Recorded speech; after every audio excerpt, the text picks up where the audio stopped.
The benefits of learning a foreign language. Jillian. I began learning Spanish in high school, using a traditional academic method of studying sentence structure and grammar by using textbooks and not much else. I found it very easy to pick up and was frustrated with the slow pace and repetitive nature of all my classes. I went on to college where I used the language extensively both in and out of the classroom. I studied literature, culture, and Spanish linguistics, and very much enjoyed the cultural and linguistic unbalanced way to study elements, but found the in-depth study of literature to the near exclusion of all else, a very unbalanced way to study. I got the most out of using my Spanish outside of the classroom, including a trip to Costa Rica with a church group, where I used my skills as an interpreter was also a lot of fun. I then also volunteered to be an interpreter in the community schools, and also used my Spanish teaching English to Spanish speakers. This is probably where I learned the most. Claire.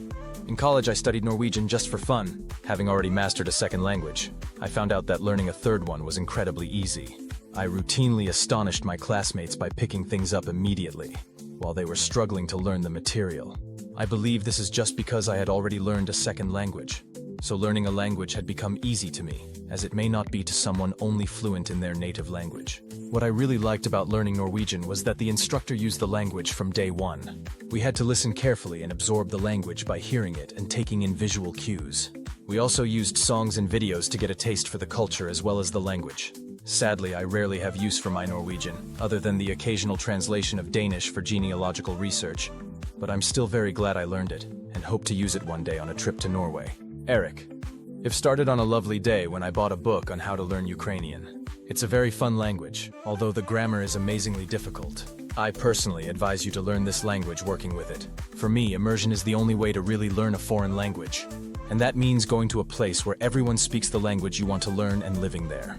When you have to speak the language in order to buy food and arrange transportation, you learn pretty quickly. Therefore, I'd recommend foreign travel to anyone who is serious about learning a new language. Samuel. Learning Chinese was one of the most difficult decisions.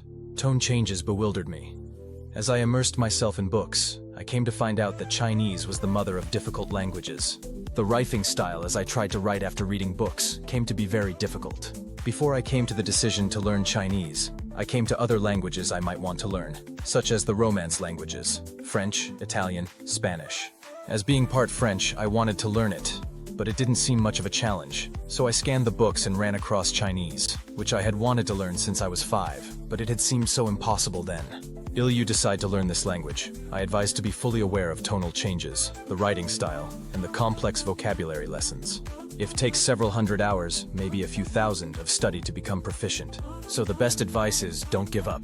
Cindy. While in high school, I took 3 years of German and became fairly proficient.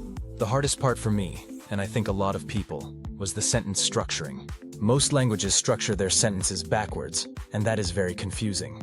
Having the action before the subject is difficult to grasp and also difficult to understand when someone is speaking.